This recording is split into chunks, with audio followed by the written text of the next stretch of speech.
To beat Pokemon FireRed Leaf Green as fast as humanly possible requires a sort of grocery list of Pokemon and items to be obtained, starting with a Mr. Mime that knows Recycle, a Farfetch that knows Knockoff, a full party of 6 Pokemon, a consumable berry, and a couple of pieces of mail to warp straight to the game's credits, making it so that we can beat the game in a bit above 1 hour. And since my initial video covering the origins of this credit warping speedrun, a lot has happened to change the route, with one such change helping to set a brand new FireRed world record as of recently. A record which was technically set with a handicap from a person that you likely know as Worster.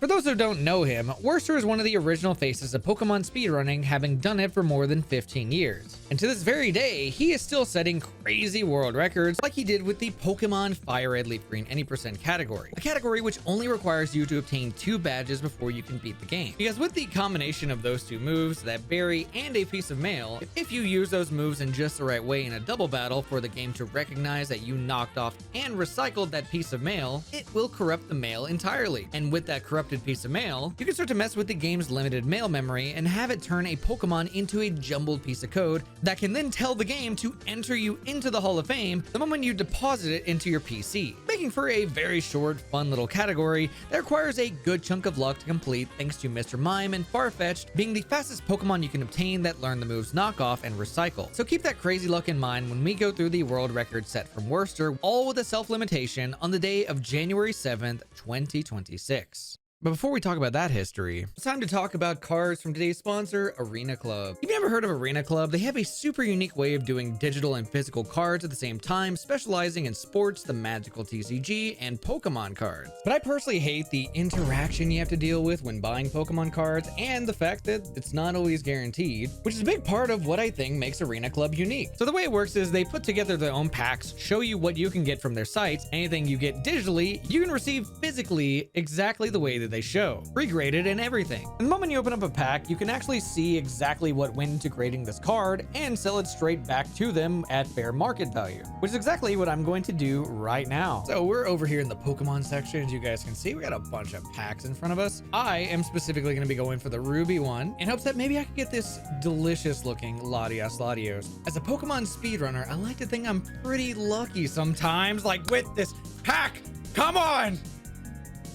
Groudon? Ooh, wait, yo, okay. I'm a big fan. So now that we've opened this, I have about 24 hours to decide if I just want to keep it digitally, if I want to have it physically, or we can go with straight market value and sell it back to Arena Club here and now. At the end of the day, you'll have so many choices you can use with Arena Club. If this service sounds awesome to you, be sure to jump in and grab 20% off your first slab pack or card by hitting arenaclub.com/pulse and popping in code PULSE at the checkout.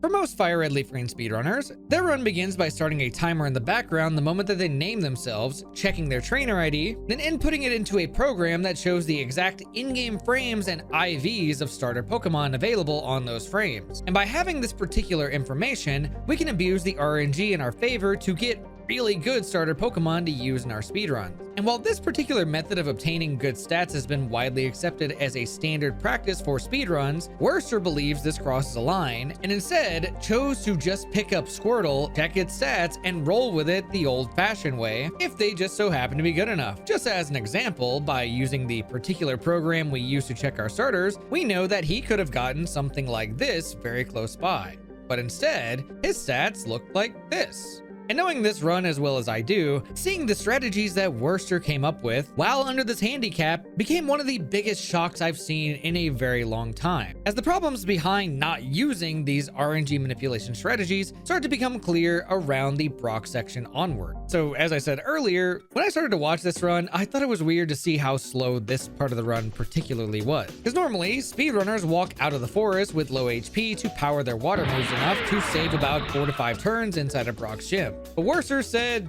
nah, I'm good, walks out of the forest at nearly full HP and just clicks bubble until everything dies in Brock's gym, losing about 4 turns but saving 1 turn thanks to a very nicely timed crit on Brock's Onyx. From here, the lack of ability-based strategies stayed present for a bit, but came back to save more and more time from Route 3. But the moment Worster passed through Mount Moon, the vision for his route became very clear.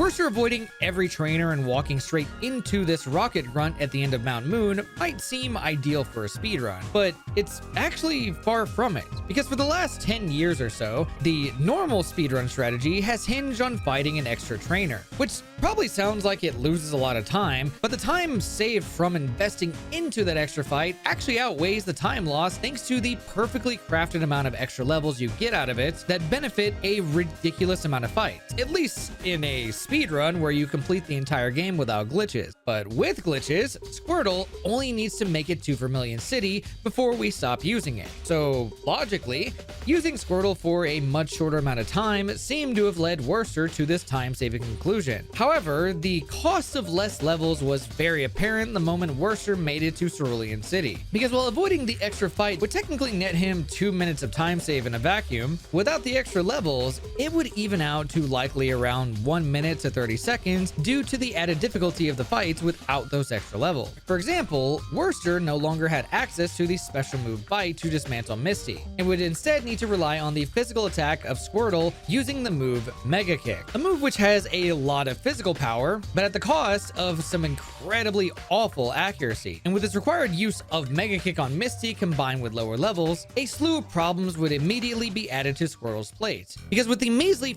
5 PP given to Mega Kick, he would be required to venture into a Pokemon Center and heal just to have enough for Nugget Bridge, losing about 17 seconds in the process. However, considering Worcester needed to use 4 out of 5 kicks to beat Misty, this trip to the Pokemon Center was absolutely required. However, this simple trip wouldn't be the only loss of time Worcester would need to experience. Bridge Rival, for example, has a lot of nastiness involved with a Pidgeotto that outsped and sand attacked Worcester, that didn't even die to a crit, then a Bulbasaur that required 2 Mega Kicks instead of a Bite Mega Kick, as well as a couple more Oddishes that weren't Mega Kick, losing about a minute overall by the time he had gotten to Vermilion City. But as long as Worcester could maintain a large enough lead with that time loss, the gamble around a lower experience route would be worth it, because the moment he reached Vermilion City is the moment where the genius of the route fully comes into play. So there's one big thing that speedrunners running the normal route would have done here as well, which is use extra rare candies on Squirtle to power through more sections. But by suffering even further with less rare candies, you could save that rare candy for ridiculous stuff that happens once you reach Vermilion City. So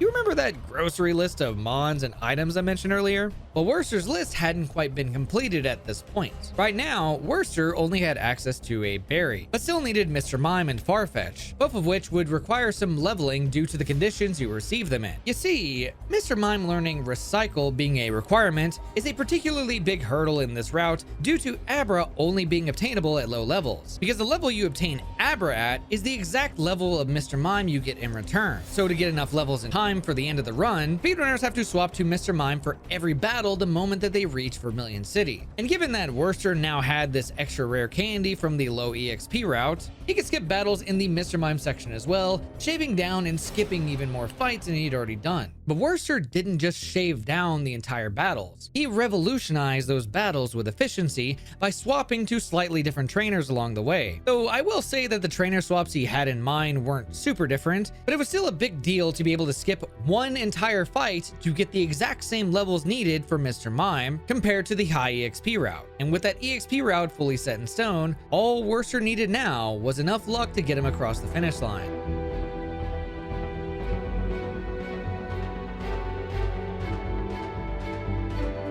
This right here is the moment where luck is needed the most, as we are now entering the final double battle at the perfect level for Mr. Mime to disobey us, since we only have 2 badges. But the beautiful thing is we only need 1 turn for a move to go off. And with the lead Worcester now had from skipping an entire trainer thanks to that rare candy, he had more than enough time to deal with the multiple turns of disobedience and still land a world record.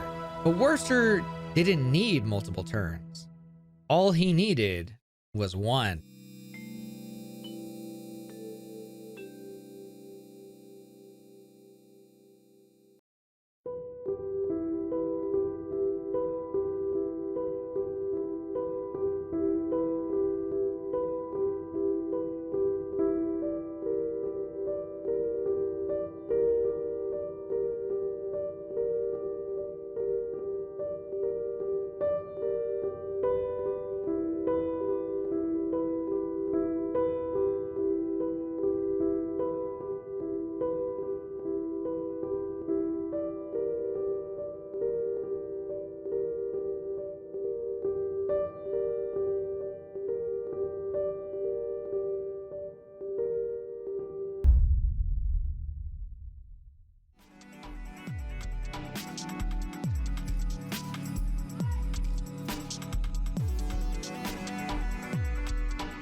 Fucking bang.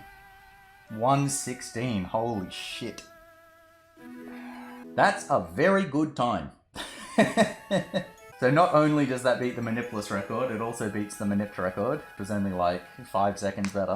I was pretty shaky at the end. Like, I was doing those menus pretty slow to make sure I was not messing them up. The double fight was also really fucking good. Like, I got no disobedience from Mr. Mime whatsoever, nor did I get follow me when I was using knockoff. The double fight was really good. Obviously, Misty fight, phenomenal. Only thing was Spiro being level 20. Like, that was really it. While there are some blemishes to be pointed out in this world record, the luck required to finish with this specific time is ridiculous. After all, Worcester had to get a first try Abercatch, get lucky enough to be ahead at Vermilion City with a lower EXP route and levels, make it through Rock Tunnel in one piece, get past Disobedience, and did it all without using the standard RNG manipulation. And whether or not this route stays as a standard any percent route from here, only time will tell. What is clear to me is the glitched FireRed speedruns still have so much untapped potential, and I look forward to seeing what happens with them next. Especially with Pokemon FireRed Leaf Green announcing that there is going to be a virtual console release for the game as of 1 hour and 30 minutes before I actually post this video. Thanks for watching. Subscribe on Patreon if you guys want more thoughts on all that stuff, and subscribe here on YouTube if you guys want news on how that's going to develop in the very near future. Thanks for watching. Oh, also special thanks to my Patreons. Love you guys.